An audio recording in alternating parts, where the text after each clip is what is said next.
Imagine if whatever you drew came to life, just like with the Shakalaka Boom Boom pencil.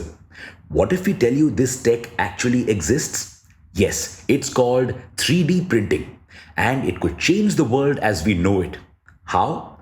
Read on. Welcome back to Revolution Read On, a daily podcast where we break down one story from the world of business and finance.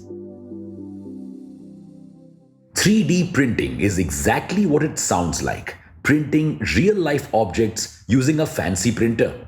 Instead of paper and ink, this fancy printer uses molten metals or plastic to create objects layer by layer.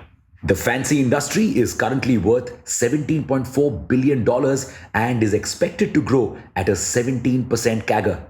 And countries are jumping in to capitalize on this opportunity. India, the Netherlands, and the US have even printed actual houses. India's first 3D printed house was created in 2018 by a startup called Twasta, and we haven't stopped since then. L&T built a 3D printed two-story building. The Indian Army's Military Engineering Services or MES constructed two houses using 3D manufacturing in Gandhinagar. Bangalore has the country's first 3D printed post office.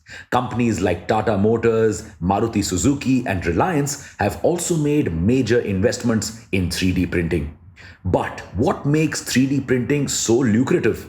Is it just a super fancy dream come true tech, or does it drive any economic value? The pros of 3D printing? First, increased efficiency. India's second 3D printed house, 600 square feet, took just 5 days to make.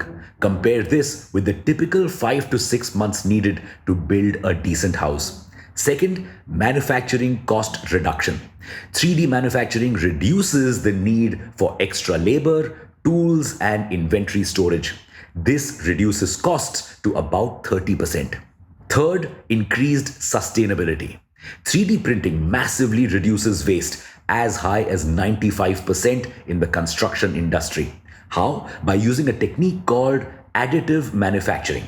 Instead of taking a larger piece of wood and cutting it down to the required shape, you can simply add the right amount of materials layer by layer.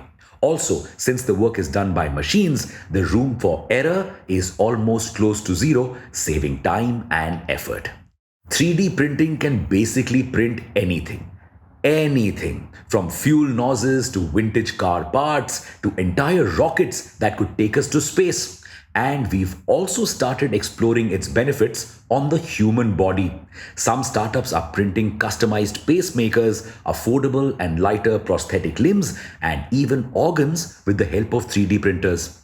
An Indian startup, Pandorum Technologies, has managed to 3D print liver tissue in the lab. So, 3D printing could essentially or technically print a better world. But interestingly, this tech has existed since the 1970s. Why hasn't it gained more popularity and become mainstream? 3D printing wasn't built for manufacturing. It was built to make quick prototypes that could help companies understand their products and improve them. We've ultimately realized that this industry holds a lot of promise than just prototyping.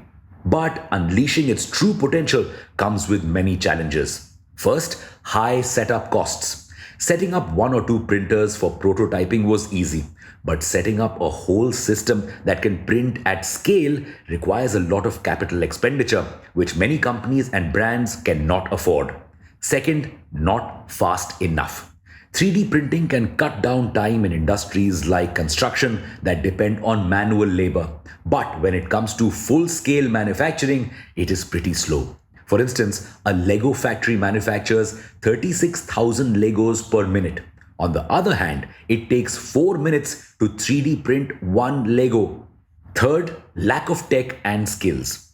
3D printing at scale requires a lot of tech innovation and design skills. Existing product designs may not be best suited for 3D printing, so designers need to come up with more efficient models. Plus, special software is needed to manage a whole fleet of 3D printers and to connect them to the company's existing software.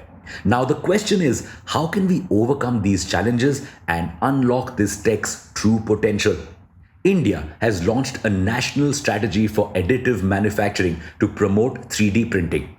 This strategy aims to create 50 India specific technologies, 100 new startups, 500 products, 10 existing and new manufacturing sectors, and 1 lakh new skilled manpower.